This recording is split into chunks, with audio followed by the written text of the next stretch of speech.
各位網友，呢條片同大家介紹周潤發。周潤發1955年5月18日出生，香港男演員及歌手。1970年代喺無線電視參演多套電視劇，後來參演電影，憑《英雄本色》《龍虎風雲》及《阿郎的故事》3度獲得香港電影金像獎最佳男主角，並2次獲得台灣金馬獎最佳男主角。佢喺1976年由當時香港僅次於邵氏同嘉禾嘅第3電影公司協力電影發掘簽訂了獨家電影合約。1980年代，佢與多位女星合作過電視劇及電影，其中同趙雅芝、鄭裕玲同鍾楚紅嘅熒幕情侶檔令人印象深刻。代表作有電視劇《上海灘》、電影《英雄本色》及《賭神》等等，其中同吳宇森導演合作嘅《喋血雙雄》引發西方關注。佢喺1990年代初主演嘅電影皆具高知名度，與成龍同周星馳並駕齊驅，三人被合稱為雙周一成。1995年成為香港首批到荷里活發展嘅演員，出演咗《安娜與國王》及《臥虎藏龍》等等。周潤發籍貫廣東寶安縣，出生於香港南丫島。父親周容允喺蜆殼石油公司運輸石油，母親陳麗芳係花農。喺2008年世界傑出華人獎暨美國紐卡素大學榮譽博士頒獎禮上，陳麗芳獲頒傑出華人母親獎。周潤發兄弟姊妹中排行第3，姐姐周聰玲係香港著名攝影師，侄子為何宗佑，專長係武術。周潤發童年時生活喺南丫島同埋大嶼山，就讀於南丫島公立小學，每日幫助母親攞小食出售，幫補家計。10歲嘅時候，全家搬到九龍區，曾於砵蘭街嘅勞工子弟民權學校就讀。1966年，當時中國發生文化大革命，極左思潮亦都影響咗該校。佢媽媽怕個仔同人家一起去鬧事掟石頭，於是就轉到調景嶺嘅明苑小學就讀。11歲嘅周潤發初次離開媽媽，當咗2年寄宿生，之後佢喺西環嘅創興書院就讀中學，後期轉到威靈頓英文中學就讀。17歲為幫補家計而輟學，學歷只有中3程度，當過擦鞋工、辦公室助理、郵包搬運工人、酒店服務生、影相機館推銷員等等，又曾經到陳樹渠紀念中學夜校部進修。18歲時，朋友喺報紙上睇到無線電視同邵氏兄弟嘅邵氏電影無線電視藝員訓練班第3期藝員訓練班嘅招生廣告，被朋友慫恿去應徵，得考官之一嘅鍾景輝上色，成功考上。經過電視台1年訓練之後，1973年至74年無線電視藝員訓練班第3期藝員訓練班，曾經喺《啼笑姻緣》、《民間傳奇》等連續劇跑龍套。雖然早於1976年佢就演出第一出電影《投胎人》，並喺電視劇《江湖小子》中首度擔任男主角，但直到《大江南北》同埋《狂潮》等電視連續劇播出後，先真正為人所熟悉。1979年佢主演嘅80集長劇《網中人》喺播出後大受香港同東南亞觀眾歡迎，使其人氣急升。當中與鄭裕玲嘅情侶形象備受喜愛，故此其後2年間播映嘅親情《火鳳凰》同埋《鱷魚潭》亦都安排2人繼續扮演情侶。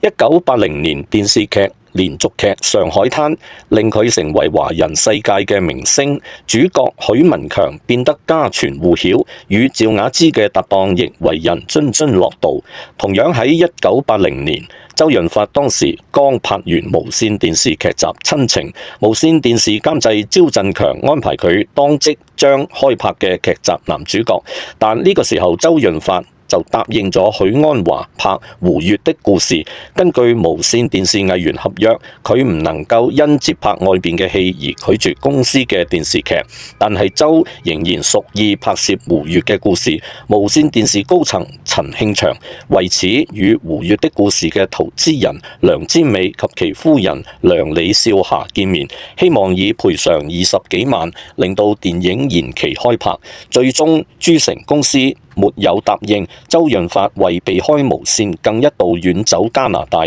寄居好友林嶺東嘅屋企。該即將開拍嘅電視劇集，後來揭發係衝擊無線高層劉天賜，就此事欲起訴周潤發，後得胡越的故事嘅監製泰迪羅賓出面擺平。周最後與無線和好，並拍攝《千王群英會》。周潤發至今為止最後一部電視劇就係1985年無線電視台慶劇《楊家將》，此後佢全身投入電影圈嘅發展。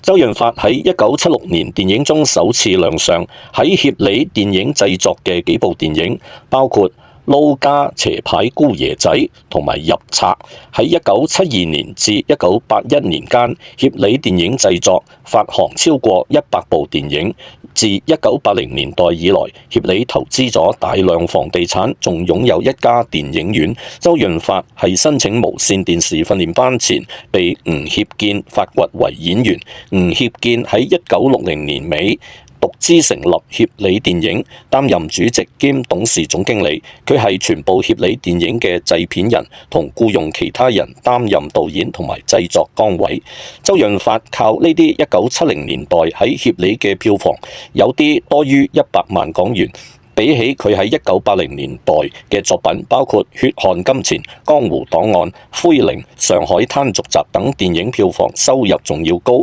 1980年，周潤發喺《上海灘》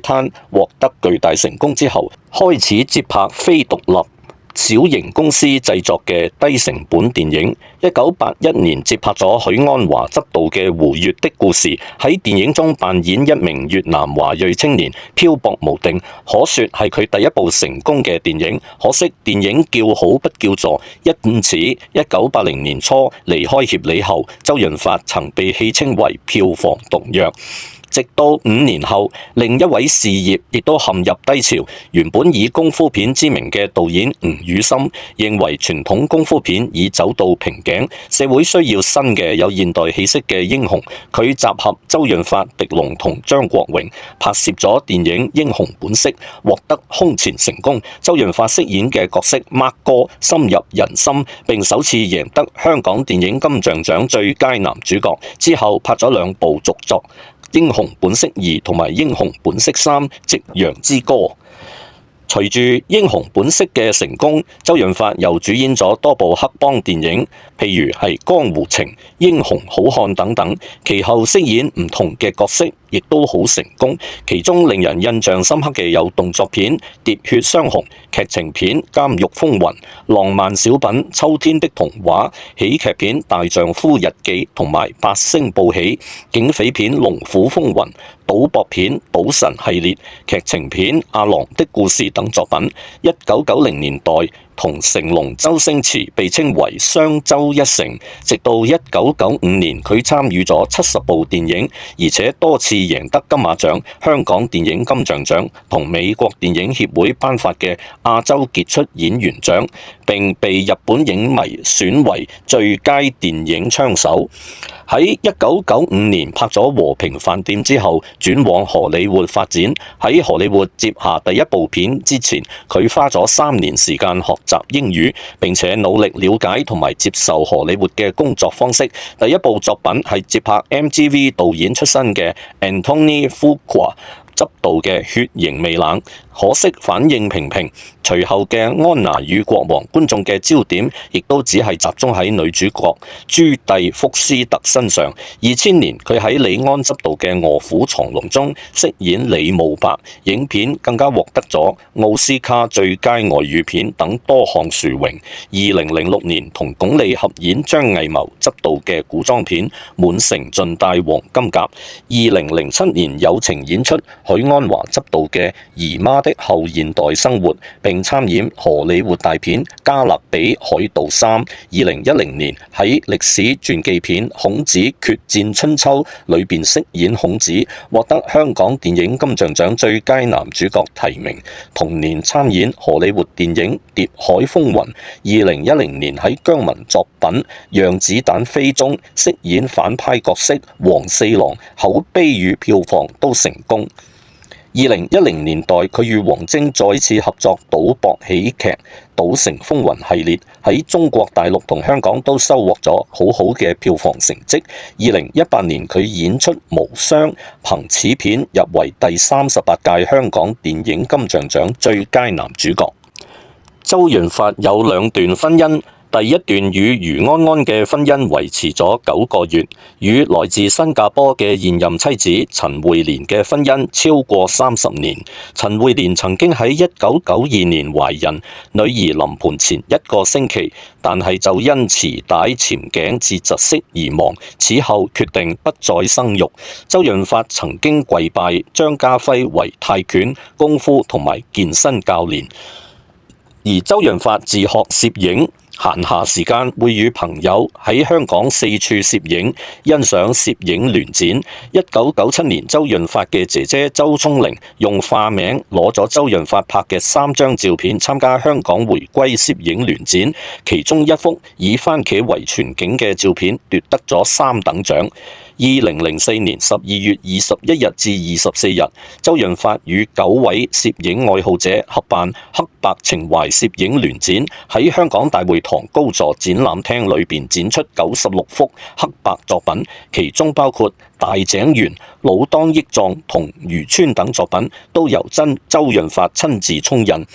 2008年3月15日，周潤發與國際時尚品牌 LV 舉辦個人攝影聯展，名為 Moving Pictures 黑白影相展，展出周潤發拍攝嘅18張精緻作品。周潤發首部個人攝影集 Moving Pictures 亦都面世，作品包括從影以來台前幕後花絮，以及從中國遠至巴哈馬等地為背景嘅照片。而發行嘅1000本收入將撥捐給香港紅十字會作四川賑災用途。2009年3月10日至18日，黃貴權醫生與周潤發合辦攝影聯展，名為香港印象 Impression Hong Kong， 展出超過100幅黑白攝影作品，主題圍繞香港昔日嘅情懷，並喺香港中央圖書館免費開放參觀，而所收到嘅花籃所得作慈善用途，贈於中聯會為四川災後重建之用。2010年，周潤發轉用專業嘅 Pentax 645D 數碼單鏡反光相機。吳孟達係周潤發喺演員訓練班嘅同學。吳孟達曾經試賭並欠債30萬，問周潤發借錢，但係周潤發拒絕。吳孟達曾經發仔冇義氣。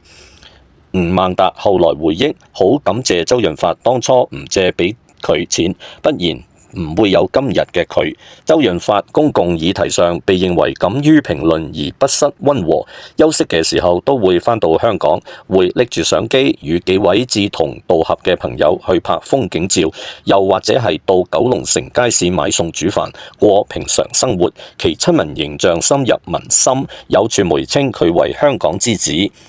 2004年喺香港浸會大學與學生對話，佢曾經喺香港中學會考放榜講座上批評香港母語教學失敗，笑為學生應該到前任教育統籌委員會主席梁錦松嘅辦公室示威，要求佢為失敗教育負責。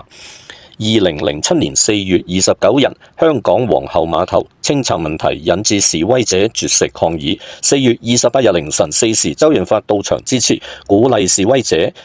同年因為天水圍接連發生倫常慘劇，周潤發公開呼籲天水圍應該改名。事後鄉議局主席劉皇發向特首曾蔭權質詢對改名嘅睇法。2008年，香港雞隻被驗出有禽流感病毒，令雞販生意大受影響。政府一直想推廣冰鮮雞，但市民傳統上覺得即場宰殺嘅活雞先至新鮮。記者到九龍城街市採訪時，遇到周潤發，佢以市民身份接受電視新聞記者採訪，表示冰鮮雞亦都好美味，不比即場宰殺嘅活雞差。2014年，當雨傘運動氣氛依然緊張嘅時候，周潤發斥責港府因害怕與中央政府對質，而拒絕同市民學生直接對話，尋求解決方案。周潤發身價高達54億，曾經講過死後將全數捐出。周潤發淨財富嘅數字係2018年周潤發嘅妻子主動告訴各香港媒體，沒有任何第三方估計。周潤發親民形象一直深植人心，過去曾有唔少嘅民眾喺街頭遇過佢。2023年2月12日參與渣打馬拉松10公里項目成績賽事焦點，多人爭相集郵與他合照。佢曾經與香港記者傾到佢從影最極致嘅目標就係希望能代表西方嘅奧斯卡頒獎典禮上攞到演員獎座嘅殊榮。接住被記者問，如果冇拎到奧斯卡會如何？佢就答，咁我所能做嘅亦都只能接受並一笑置之。佢認為喺香港拍咗70部電影，只有《英雄本色》係一生難得遇上嘅好片。喺美國1年只拍1部，就算拍20年都只有20部，而我可能再都碰唔到另一個英雄本色。佢認為3個自己最喜歡嘅角色，第一出選咗電視劇《上海灘》嘅許文強，因為故事簡單，戲份主要係2個人，佢喺電視台出身，喜歡做戲。第二係英雄本色嘅 Mark 哥，呢個角色令佢嘅事業攀上高峰。第三係秋天的童話嘅船頭尺，船頭尺好接近我嘅生活方式，吊兒郎當，我喜歡戲中嘅生活比較基層。